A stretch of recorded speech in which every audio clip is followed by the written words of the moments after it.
like yesterday, we had some people come up to us saying that this was, it had really touched them deeply, and that it sort of helped open up a little bit of what was going on, in their lives. And so this is what brings me so much joy, is that as a writer, as you know, if you touch somebody deeply and they come to you and they say, oh my gosh, like what you wrote or what you displayed or showed, like expressed, really, really touched me. And I feel like it changed me in this way. I mean, it's a beautiful thing.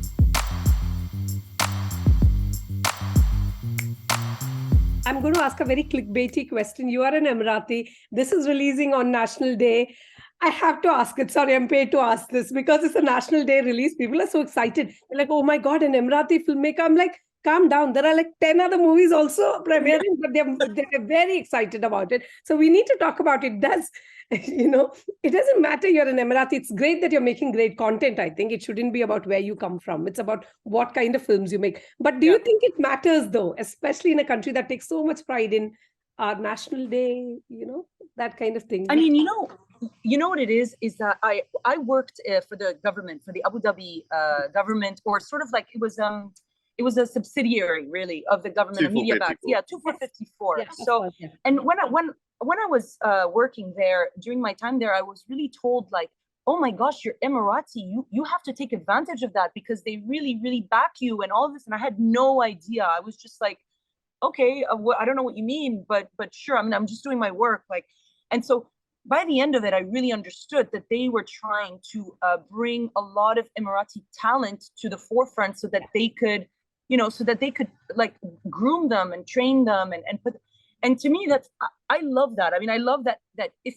every country in the world would really put that much focus to their people, to really put them in the front, that would be wonderful. But not everybody has the resources to do so, or every country has, the ability. But I mean, to me, that's a wonderful, wonderful thing. And I mean, you can put this quote to Hassiba, but yeah. I think that the UAE has been very smart and strategic about how it creates long-term growth of this sector, not just short-term growth.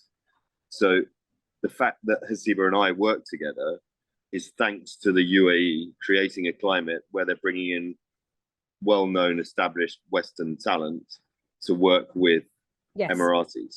Yeah. And I think this film releasing on National Day, it does two things. I think we live in a country that is self-assured enough where it can go and talk about, as a national, issues affecting women, issues affecting mental health, and convey those in hopefully a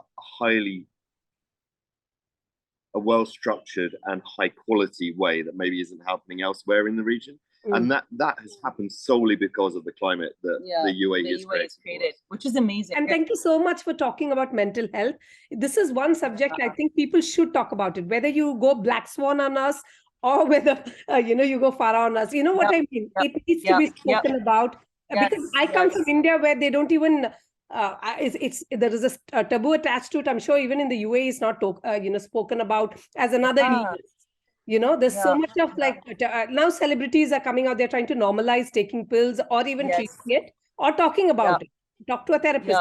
There's so much shame attached. So it's wonderful to have filmmakers who are taking on complex issues and, taking it out of the closet, so to speak. Absolutely. I really feel we should normalize this. And like yesterday, we had some people come up to us saying that this was, it had really touched them deeply, and that it sort of helped open up a little bit of what was going on, in their lives. And so this is what brings me so much joy, is that as a writer, as you know, if you touch somebody deeply and they come to you and they say, oh my gosh, like what you wrote or what you displayed or showed, like expressed, really, really touched me. And I feel like it changed me in this way. I mean, it's a beautiful thing. It's kind of why I do what I do. And I agree with you. Yes, we need to normalize it. Absolutely. I feel like, to me, just recently seeing the last season of The Crown, this is a family that's admired all over the world. I mean, they have the top education for, etiquette. They have the top education for history and everything. I mean, everybody looks up to them as the perfect family.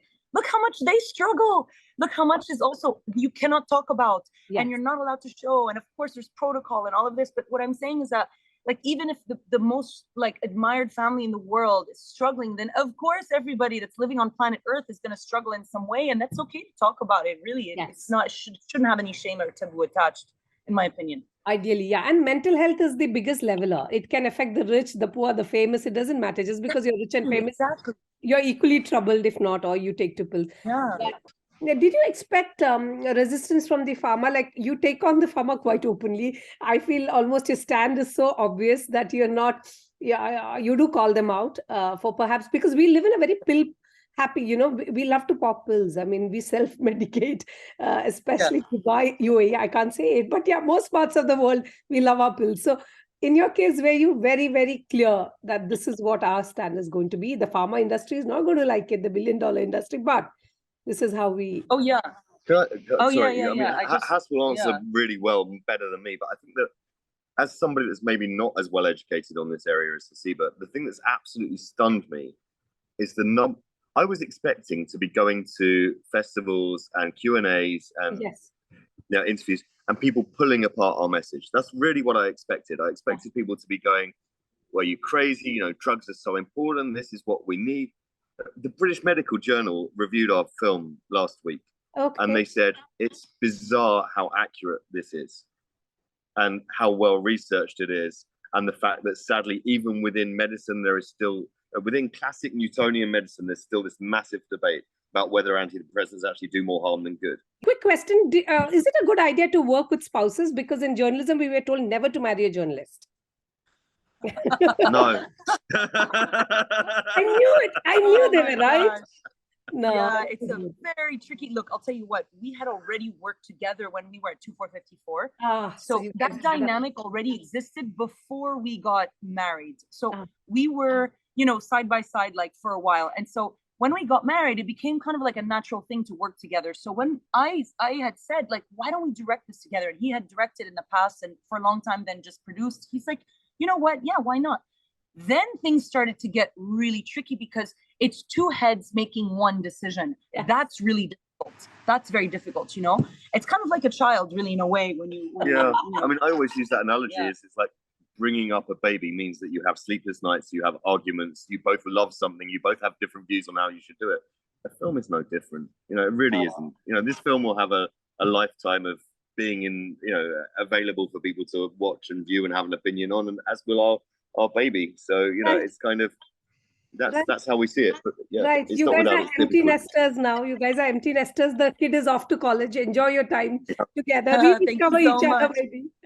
But it was really nice to watch a movie as well. And I thought it was a very riveting film. Like, I wasn't bored.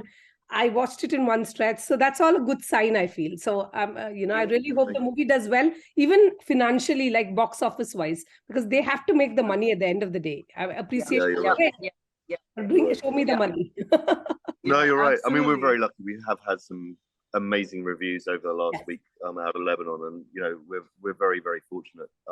You know, cinema's tough at the moment, but if nothing else, I think it's a great statement to the world, and I hope it changes some lives, because that's ultimately that's the real reward, really. That really is. So, thank you for changing the world one good movie at a time, then. Indeed. Thank you so much. Thank you for your time, both of you. Thank you for sending me the screen. Lovely to meet you.